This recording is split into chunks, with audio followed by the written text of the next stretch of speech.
Out in the vast emptiness of the North Sea, where the wind howls and the waves roar, stands a place that defies all logic. It's not a city. It's not even a natural island. Yet it dares to call itself a nation. This is the Principality of Sealand, a self-declared microstate perched on a forgotten World War II fort. Small in size but enormous in ambition, it has captured imaginations around the world for decades. From its origins as a wartime relic to its transformation into a symbol of independence, Sealand's story is one of resilience, audacity, and the unyielding human spirit. Join us as we uncover the fascinating history of this micronation, meet the people who call it home, and explore the strange yet inspiring world of Sealand, the smallest nation with the biggest dreams. Amid the rolling waves of the North Sea, there stands a place unlike any other. It has no lush forests, no sprawling cities, no vast armies. Yet, it calls itself a nation. This is the Principality of Sealand, 550 square meters of audacity, independence, and pure determination. The story of Sealand begins in the shadow of war. In 1943, the British military constructed Fort Roughs, a towering platform of steel and concrete anchored to the seabed, armed to the teeth with anti-aircraft guns. Its mission, to guard Britain's shores from German bombers and U-boats. During the war, these forts were lifelines of defense. But as the world rebuilt itself in peace, the forts were abandoned, left to rust in the cold North Sea. 20 years later, one man saw something more. Roy Bates, a former British Army major and a dreamer, set his sights on Fort Roughs. What others saw as a decaying relic, Bates saw as a blank canvas for his own country.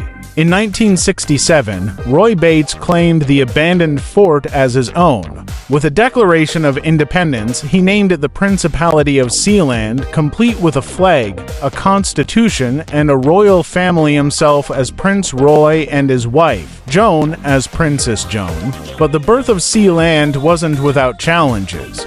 Just a year later, the British government sought to reclaim the fort. When Navy boats approached, Roy Bates and his family defended their newfound nation with warning shots, an act that caught the world's attention. Incredibly, the court's ruling gave Sealand a legal lifeline, allowing Bates to continue his dream of a nation at sea. Sealand soon became a curiosity of international headlines. It issued passports, minted its own currency, and even created stamps, tiny symbols of its audacious independence. But not everyone accepted Sealand's sovereignty. In 1978, a group of German and Dutch businessmen attempted a coup, seizing control of the fort while the Bates family was away.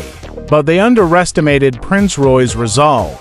With daring and a bit of force, the Bates family retook Sealand, capturing the invaders and holding them as prisoners of war. A diplomatic crisis followed, with Germany even sending an ambassador to negotiate their release. Today, Sealand is ruled by Prince Michael Bates, Roy's son, who continues his father's legacy. The population remains small, usually no more than a handful of people at any given time, but its impact as a cultural phenomenon is enormous. Sealand has embraced its eccentric status. For a fee, you can become a lord, lady, baron, or baroness of Sealand. These titles, while symbolic, have attracted people from around the globe.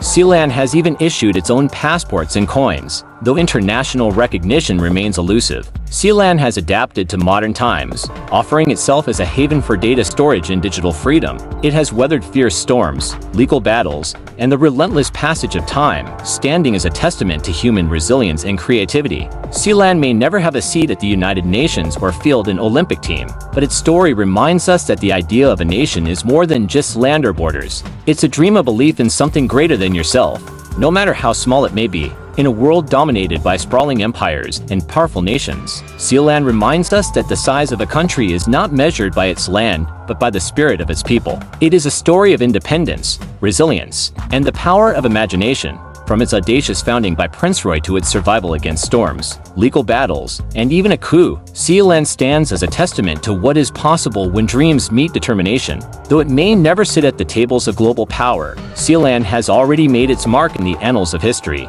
inspiring those who dare to dream of a world beyond borders. Sealand may be small, but its story is enormous, a reminder that even in the vastness of the sea, greatness can rise on the smallest of platforms.